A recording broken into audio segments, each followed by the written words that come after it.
people can tell if you've had a lot of partners, especially someone who has a vagina. We can tell because it's all stretched out. And I'm here to tell y'all that vaginas don't do that. Welcome to Sip with Summers, the podcast where we explore sex, intimacy, and pleasure. I'm your host, Jennifer Summers, a pleasure and intimacy queen, and a soon to be certified sex coach and clinical sexologist. I'm so excited to have Holly Eckelberger here as a guest on the episode. Holly, aka that sex educator, has over 15 years of experience in the world of sexual health. She has experience as a health education teacher, birth control sexual health educator, HIV prevention education specialist, and sexual health content creator.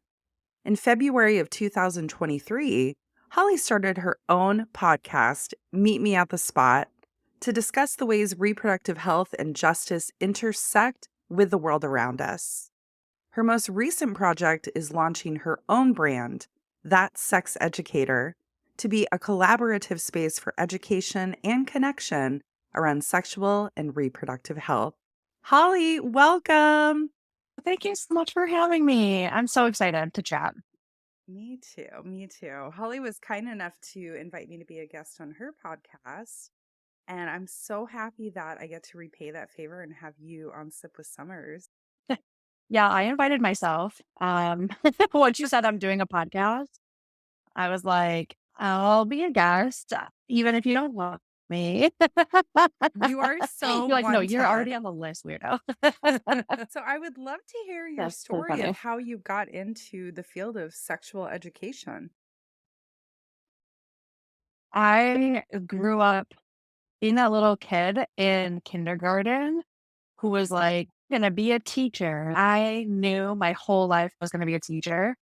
Um, and I went to school to be a teacher. I got my master's degree in education and I taught for 7 years. I primarily taught middle school and high school health education in New York State, but I did also have years where I taught third, fourth, fifth, and sixth graders as well. So it was a great time until it wasn't fun anymore. And the politics of school districts, the way things were shifting in the education world was not really aligning anymore with my values.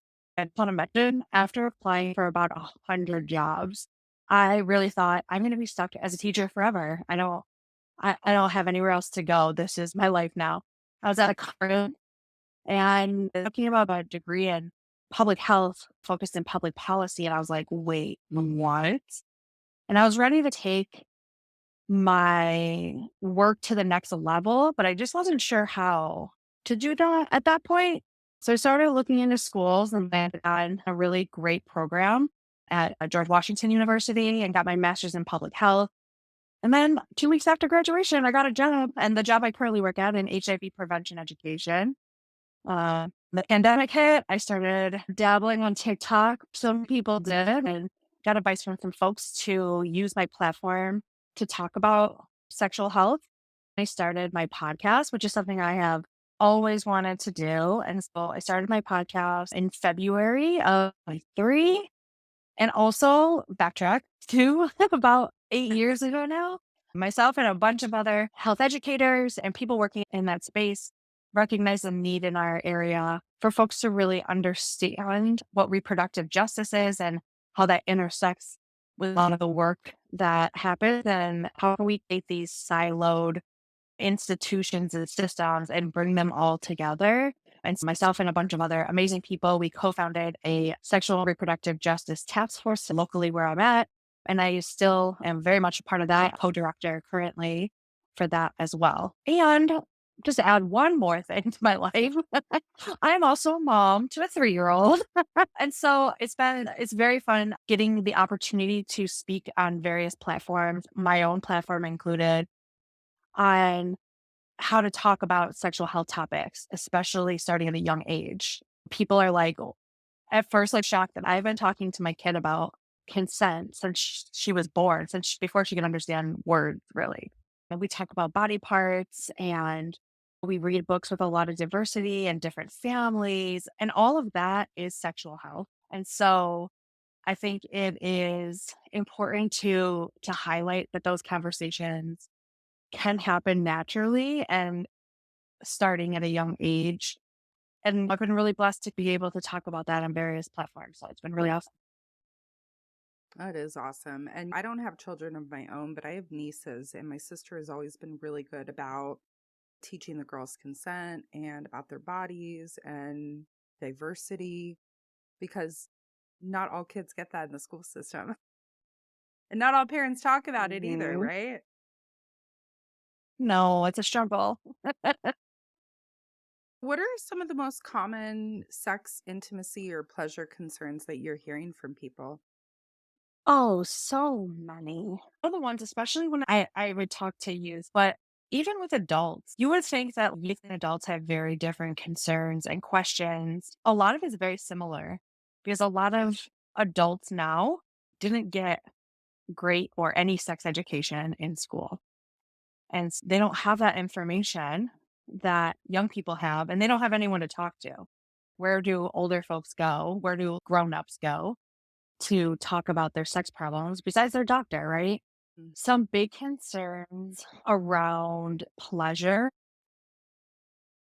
I would say around pain, because I think we're taught so often that sex is supposed to hurt, especially like the first time and things like that, which is not true. Sex should not be painful.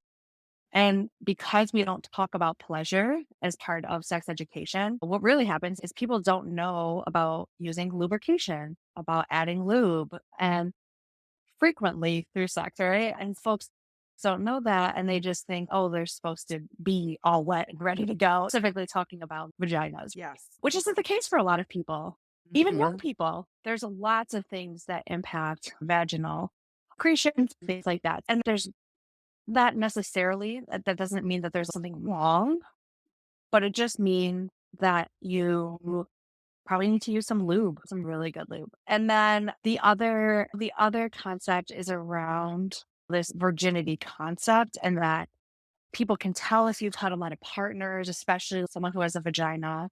We can tell because it's all stretched out. And I'm here to tell y'all that vaginas don't do that. Vaginas are a really cool muscle that, yes, they expand when sexually aroused a lot. And they expand during childbirth and things like that a lot because babies are big and a lot bigger than a penis usually.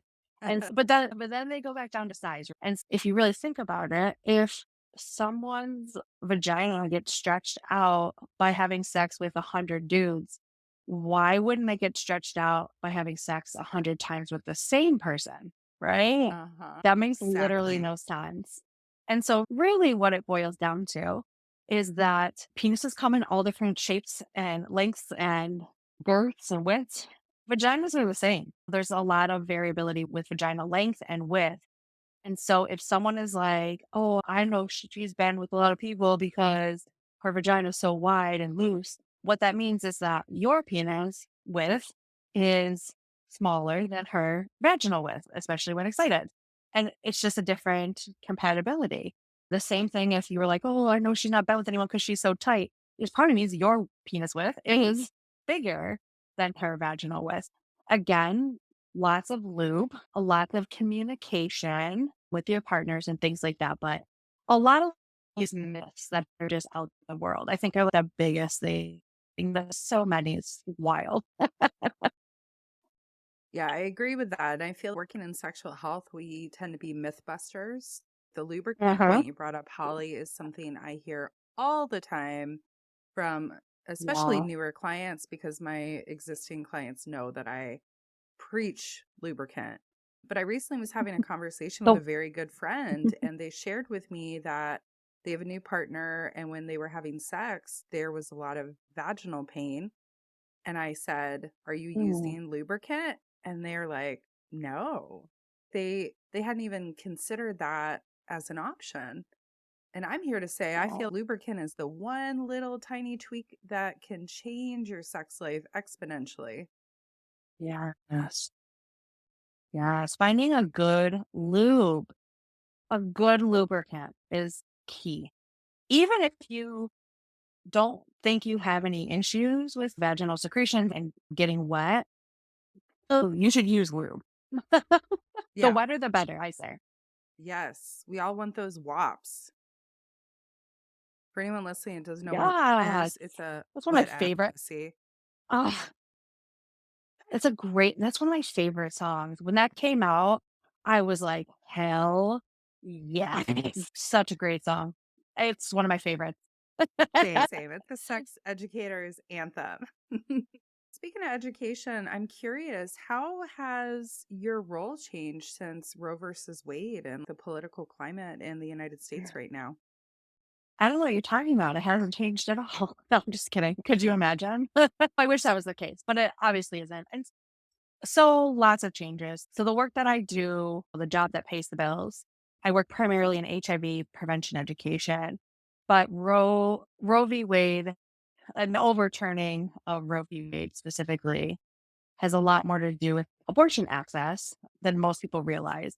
And so that comes down to also talking about accessing medication. The whole Supreme Court case around mifepristone was really dangerous, not only because it was the branch of government here way overreaching in making decisions about medication efficacy and effectiveness and what have you, and the whatever bullshit reasons they were coming up with.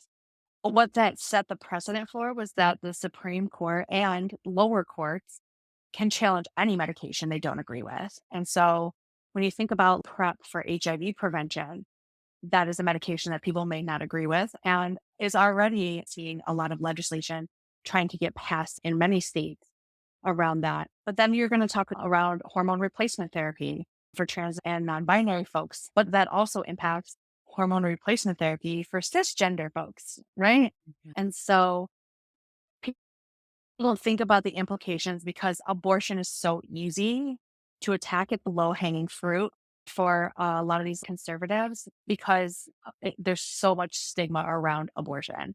So it's pretty crazy in that realm. As far as working in the reproductive justice spaces, it has very much changed. And I live in New York State. We're a very blue state. Access to abortion is solidified in our state constitution. We have a lot of folks travel to New York, Ohio, Pennsylvania, and even further away where there's a little bit more restrictive abortion policies. But even in New York, there are still restrictions. And I'm the person, I'll be honest with you, any restriction on access to abortion is not okay. 6 week ban, 15-week ban, it can happen after week. If we're putting any restrictions on it like that, we're doing a huge disservice to people who need to get access to care.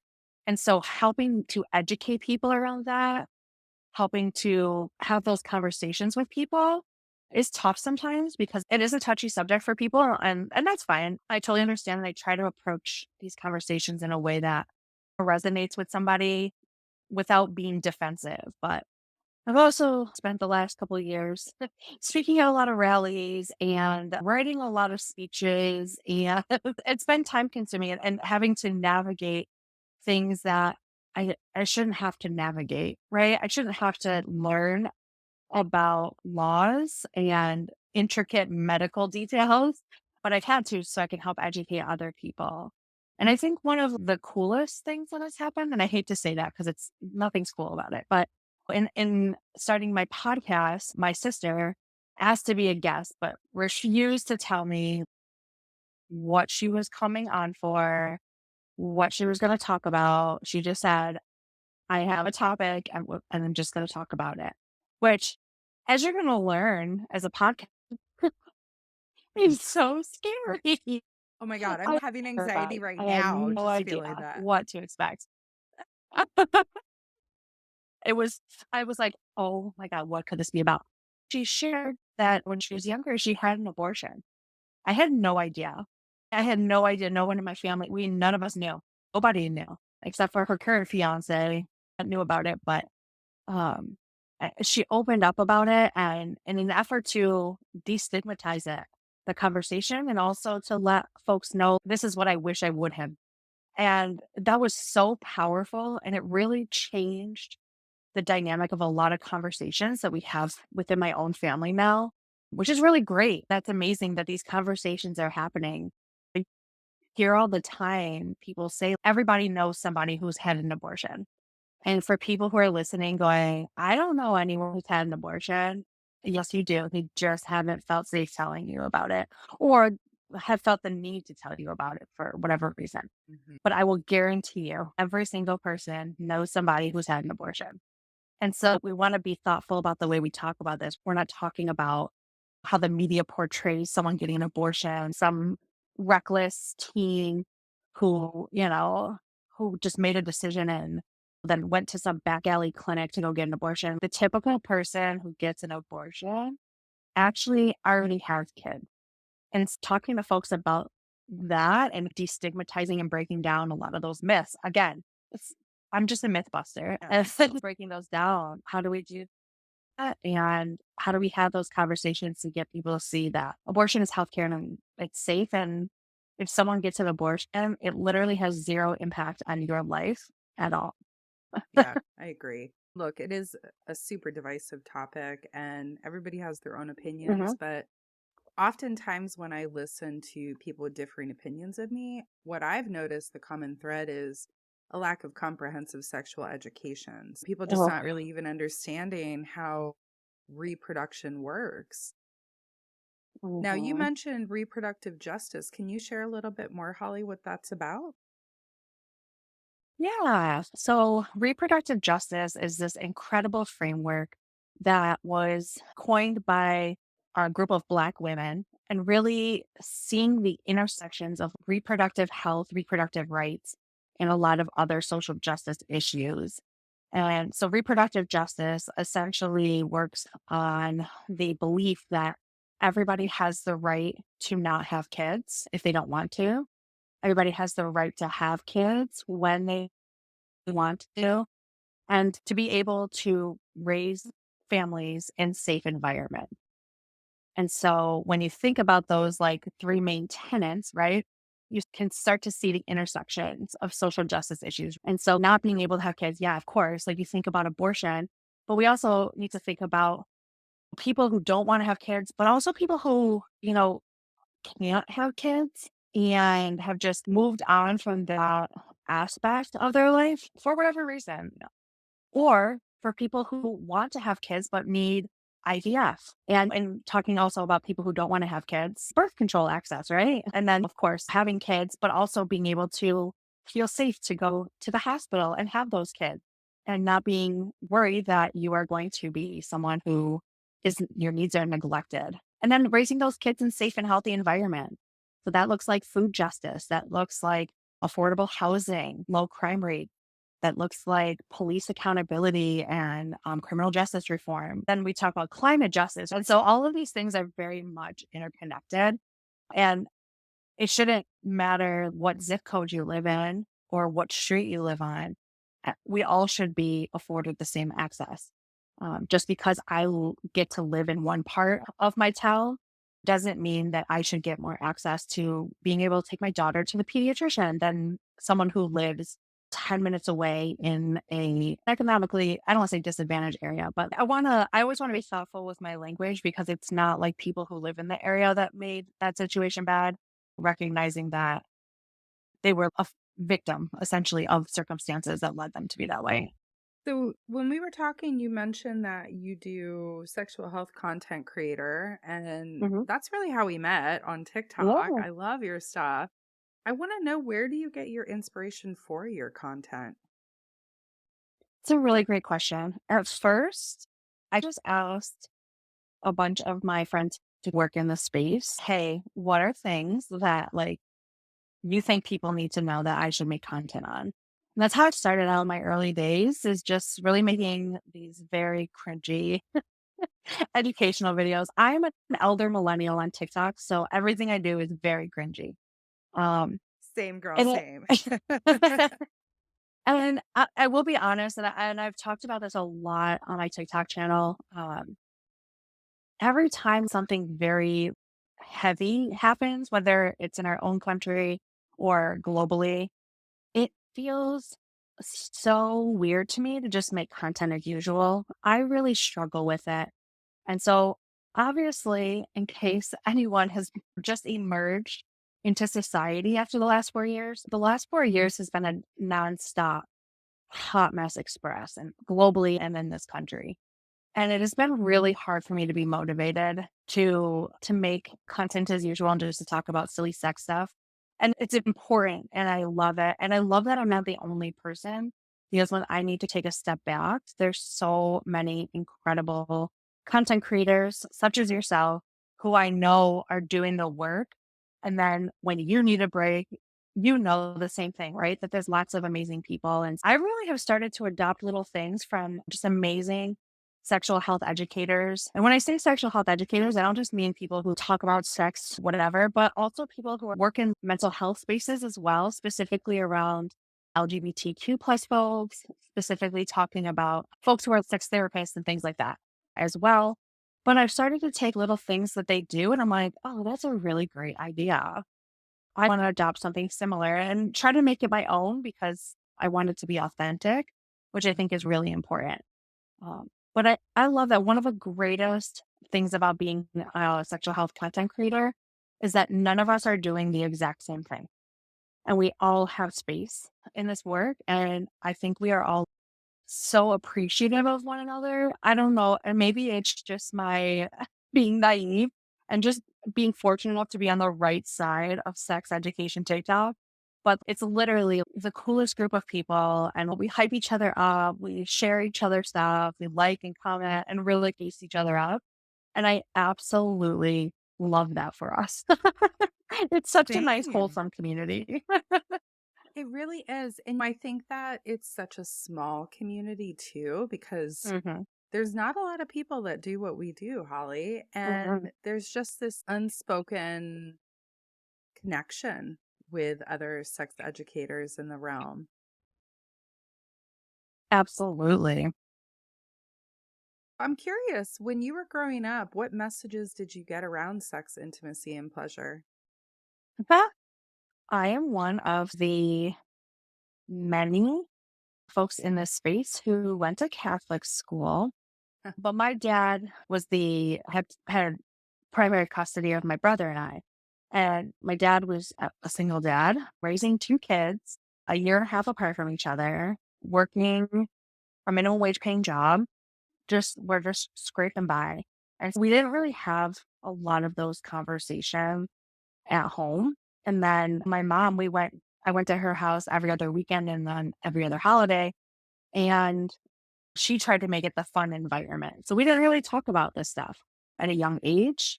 The first time I remember talking about it was it was in fifth grade at my Catholic school. And we had the presenters come in for a couple of days, and the girls were in one room and the boys were in another.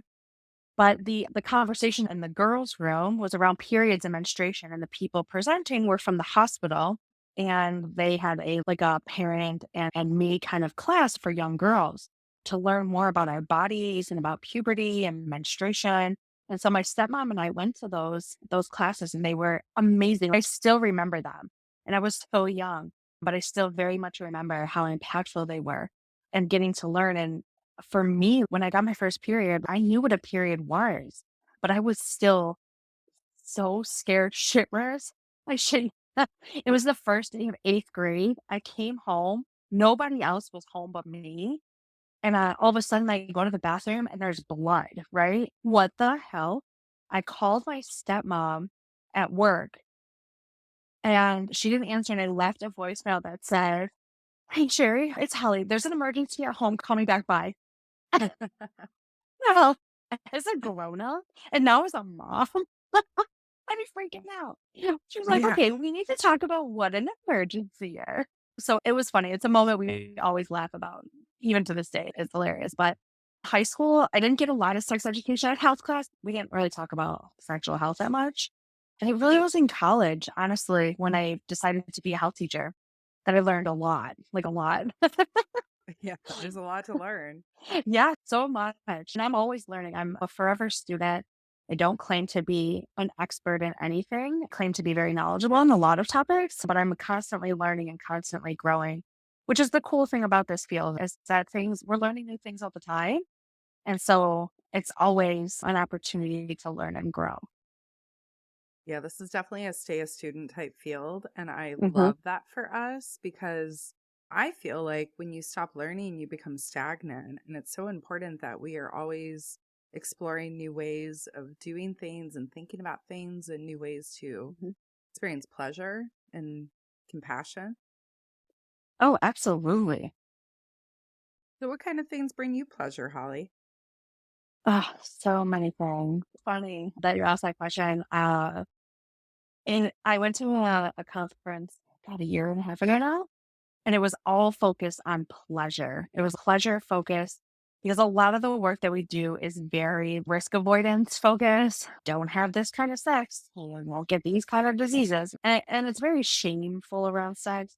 And so there's really a big push to focus on pleasure centered sex. And we talk about things that are pleasurable and how can we still reduce the likelihood of someone getting an STI or HIV, for example, while still experiencing pleasure, because that's really important. And it's so funny because in that space, I was like, hell yeah, we got to do this.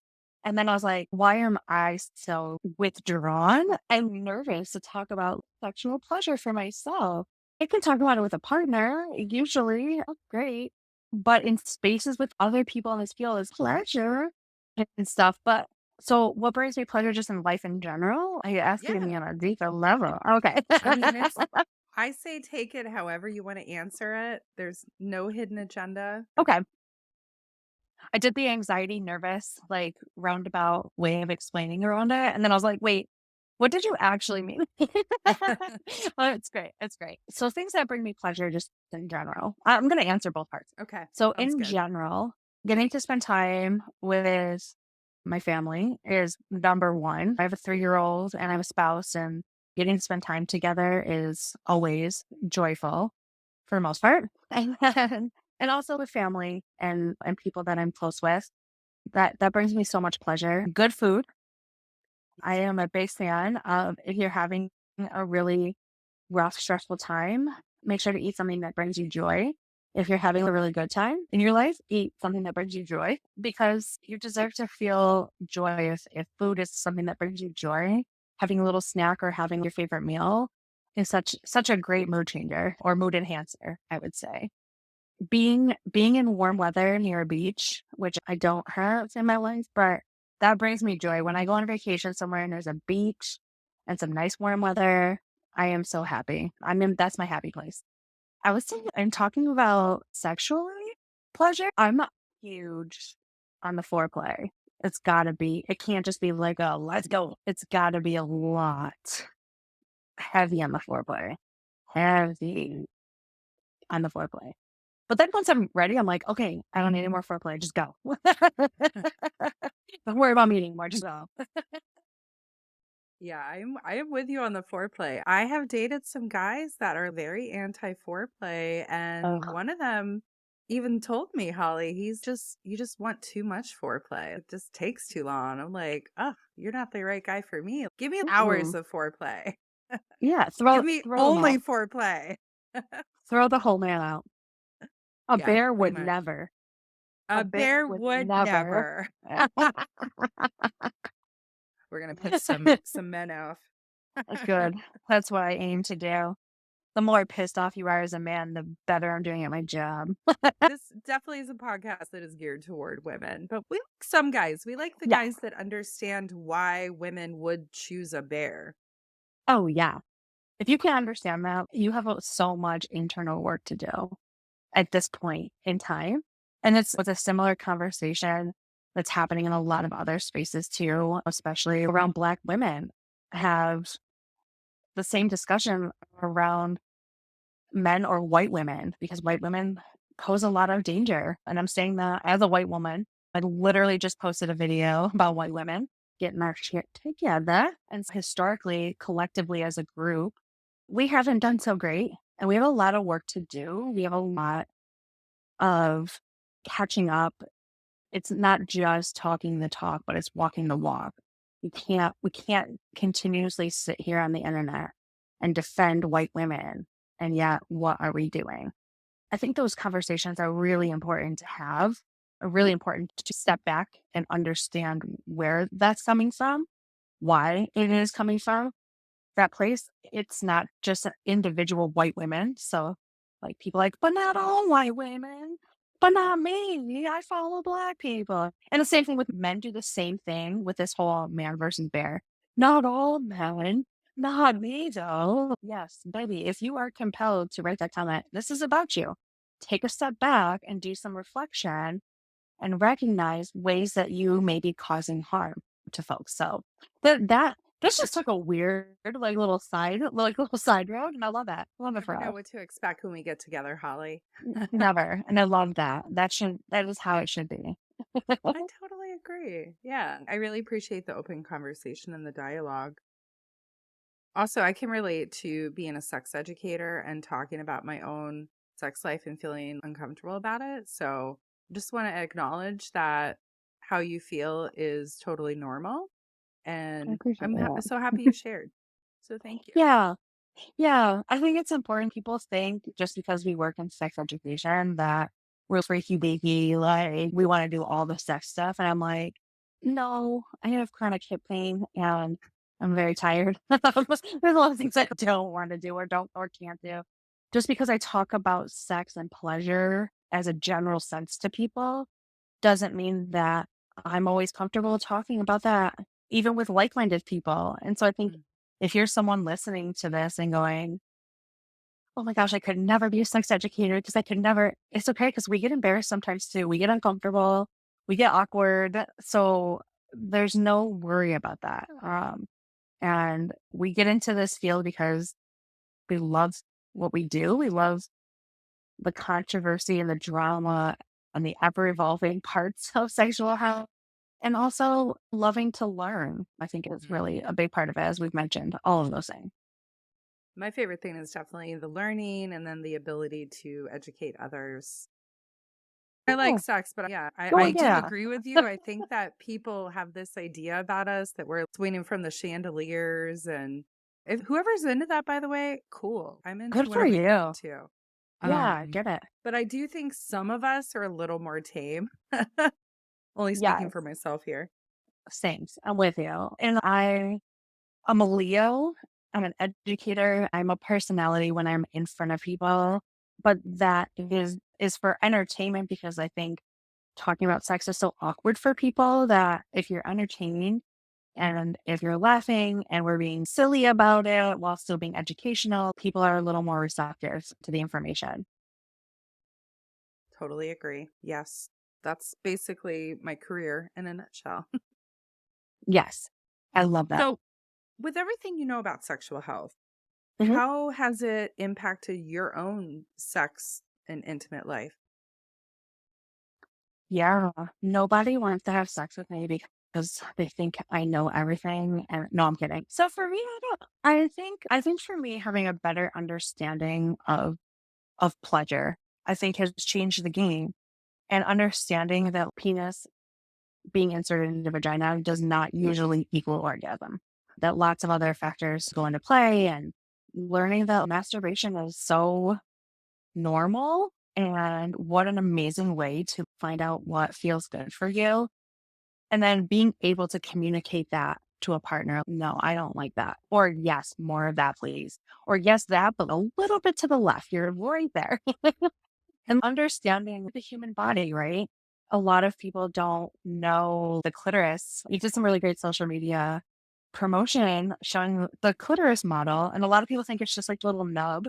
And it's more than that. It extends down into the labia. And so a lot of people get pleasure around the labia because it's still part of the clitoris and things like that. But also being a trusted person for people to come to when they're having sexual health problems or they need to ask questions about sexual health stuff is really amazing. It is truly heartwarming that someone would feel so comfortable being so vulnerable with me about these things to get whether it's they need to know where to get tested or is this symptom something I should be worried about or How do I increase pleasure with my partner? Or I'm having an allergic reaction to lube. What should I do? All of these things have been conversations that people have had with me. And it's just really great to be able to be that expert and also to educate people in content creation spaces, whether it's sharing on Instagram or making a video or talking on my podcast, is that I have an opportunity to take education that I've been given and knowledge that I've been given and give that to people because I'm not ever going to be someone who withholds that I somehow am better than somebody else. But getting to share information, getting to educate people, I'll say, for example, when the COVID vaccine started rolling out, pregnant folks, and at the time I was pregnant, we pregnant folks are generally not included in vaccine studies for obvious reasons because there's a lot of extra layers of potential safety concerns, right? But many people did get pregnant while they were in the study for the COVID vaccine, but we still have very limited data. But what I was able to do is that I work as part of a medical system and learned all of the mechanisms of how the vaccine worked and how it never would cross into the placenta. And so the fetus was never going to be impacted by the vaccine. However, the fetus likely got antibodies from the COVID vaccine. And so being a pregnant person getting the COVID vaccine, I was able to answer a lot of people's questions about getting the vaccine while pregnant. And a lot of people reach out to me and they're like, my sister is pregnant, my friend is pregnant, and they want to know if it's safe. Is there information you can share? It's been really great to just be a resource hub for people. I love that. I love when people ask me questions. My favorite. Yeah. I feel when I'm out and about, out in the wild, and I have friends or acquaintances or strangers even sometimes that ask me questions, I get so excited. I love the Yeah. ability to share. And I think that for so many people, they just don't feel comfortable going to their physician or even sometimes Mhm. their best friend or their partner. And so we really allow people the space to ask the questions, get the information, and get permission to explore, to talk about these things. So I want to know, what's your morning routine? Ooh, I'm a shower in the morning girl. Quick shower, brush my teeth, coffee, and some breakfast. If I have to go into the office, so I work a hybrid work schedule, then I have to put on real people clothes and go and drive to the office, which it's a 9-minute drive from my house. It's not even that serious. But for days that I don't have to work in the office and if I don't have any morning meeting, it's a little lazier start. It's a slow moving start. It usually will start with coffee and something to eat and then mosey my way up to take a shower and get myself put together and whatnot. But really nothing too crazy. I stopped wearing makeup years ago. So I don't take any time to put on makeup. Sometimes I'll put on a lip stain. I'm really obsessed with lip stain these days. They're so fun to peel They off. are fun. And they last all day. They're so great for low maintenance girlies like myself. So, but yeah, and I generally get very annoyed wearing my hair down. So I usually just throw it up in a messy bun. Yep. And call it a day. Yeah, Holly and I are both rocking the messy buns right now. And I think I Yeah. probably have a messy bun 97% of the time. Oh, same. Yeah. A lot of times when I do my hair to go somewhere, I get a couple pictures. Okay, proof that my hair was down and up it goes. Yeah, I was just in Switzerland and my sister was like, "Your hair looks better when it's down." So I would take my hair down for a picture and then immediately put it back up because it was so hot. Just like, my Yes. hair is too Oh, long, I'm sweating. oh, that annoys me so much. Mine is the same way. Yes. So, is there anything that you're currently reading or watching that you would like to share with our listeners? Ooh, nothing specific that I'm watching. I like to watch really trashy reality shows, but I'm really into lately going back and finding series that I never watched before and just binging. I have to have something on when I'm doing stuff. So when I'm working on social media, like content stuff, when I'm doing work, I have to have a show on or something. Usually I can do music too sometimes, but I like to have a show on and just be mindlessly watching it. But yeah, I just finished up a series, All Rise. It's so good. It's on Hulu. It's about the criminal justice system from the perspective of a judge, Black woman judge. And so it's really great. It touches into COVID and it touches into the height of the George Floyd protests and Black Lives Matter. And it really talks about some really great topics and seeing that viewpoint a little bit differently than how I see it in the spaces that I work, but seeing it from that court kind of perspective, I think was really cool. Plus, a sucker for really cheesy storylines where characters are all falling in love with each other and stuff. For me, I don't like to have to really do a lot of thinking when I watch a show because for me, watching TV is a way for me to de stress and relax and recenter myself a little bit. So that's where my trashy reality TV comes into play. Okay, so I have to ask you, have you seen MILF Manor yet? No, okay. My God, I have it saved. It's my next show, I promise, because I have to watch this because what? Is it It is good? a whole thing. I will Save say like to watch list. I'm not a MILF. I guess I would technically be a cougar. I'll be 42 this year. But Oh, I love seeing these 55, whatever, almost 60-year-old women dating 22-year-olds. I Okay, am like, obsessed with watching this. yeah, yeah. This is right up my alley. Season 1 I think is better. Okay. Season 1 is all the moms go on the show, and then they reveal that all their sons are on the show, so all the moms are Yeah. dating each other's sons. Oh God. No, that would be Season so uncomfortable. 2 yeah, right? Season 2 is the sons and the dads. So it's women, and Oh they're either dating the dad or the son. no. Oh, I'm gonna love this. This is great. I'm Yeah, absolutely obsessed with this. I'm saying no from my own perspective. I could never. There are same. shows I'm like, if I was single, I would totally want to do this show, but this isn't the one for me. No. I did actually audition for Love Is Blind when they were in DC, and I'm Oh, actually very glad I yes. didn't get chosen because No. I have been to therapy and I don't think the characters on that show have been to therapy. I No, but just they wouldn't be able to desperately handle need it. it. Yeah, No, I they love do. is blind and also couldn't do it. And No. I always feel bad for the people that are like, they really form this amazing connection in the pods and they decide to move forward and get engaged. And then when they see each other, they're not physically attracted to one another. And that's an important part. And I get the whole premise of the show. I understand. And also, that's a really important part that physical or sexual attraction to someone is important for a lot of people. And if you don't have that, you have to hope that the romantic connection you've built is enough to develop that kind of connection. But also, you're under a lot of pressure with the cameras on you all the time and the pressure to perform for viewers. It really sets up a lot of folks for failure because none of that is natural, right? None of that for a lot of people is a natural process. Even if you're someone who meets somebody on a blind date or has an arranged marriage, whatever it is, whatever kind of show, you don't have cameras following you all the time. There's that added layer that I think really plays into that, but I'm MILF Manor and starting it tonight. Tonight, I'm gonna paint my nails and I'm gonna watch MILF Manor and I'm gonna be messaging you, girl. Oh Yeah, my please do. god. Oh my gosh. We can share the tea on all the Uh-huh. characters. Yes, I'm so excited.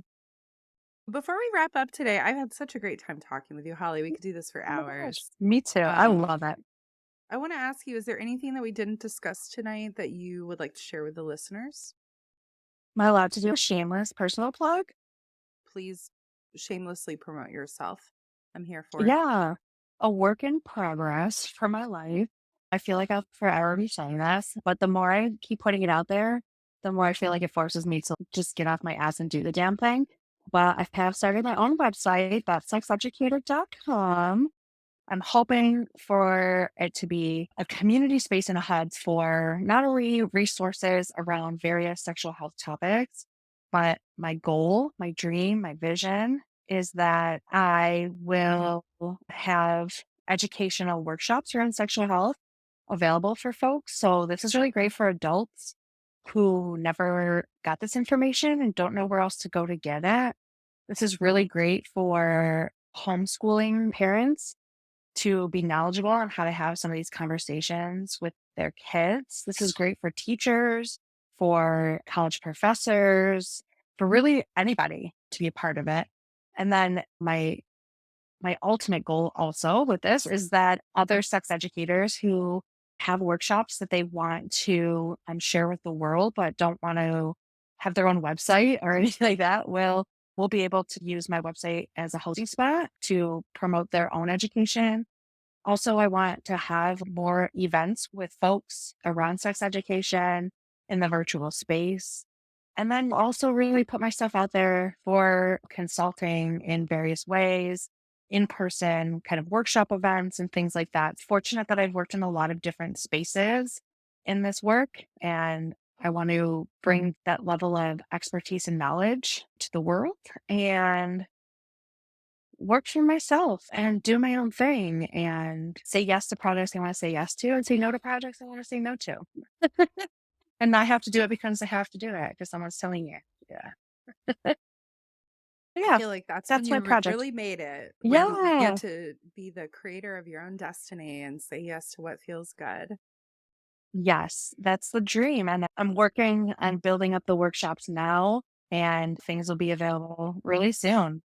But feel free to check it out. And if anyone listening wants to know more, I'm really reachable and approachable on social media, email, all of that stuff. I know you're gonna put in the show notes. Don't hesitate to reach out, please. I would love to connect in any way. I love it. And what an incredible resource that you're offering to so many different types of people that really can benefit from the education and the knowledge and interject it into their life in a positive way. Yeah, thank you. I'm excited. I'm really excited about this. I am super excited to check it out, and I will have all of Holly's contact info in the show notes along with her website. Holly, thank you so much for being a guest on Sip with Summers today. Oh my gosh, thank you for having me. You are a delight as always. And I'm just so excited for you to join the podcasting world and so thankful for you to be in this journey of sexual health podcasting. It's the more the merrier. I love it. I'm so excited. Yes. So happy the universe brought us together. Oh my Thank gosh, you for being a same. friend. Oh, thank you. Oh my gosh. I appreciate you so much in my life. I loved spilling the tea today with Holly all around sexual health myths, foreplay, and MILF manner. Check out the show notes for Holly's contact information and be sure to follow her on TikTok and Instagram, visit her website, and definitely follow her phenomenal podcast, Meet Me at the Spot. Lastly, please take a moment to like and review this podcast, share it with a friend, and follow the show. This really helps us grow our reach so we can help debunk sexual myths to the whole population because we know that they need it. Until next time, sip on life's pleasures, and we'll see you next week.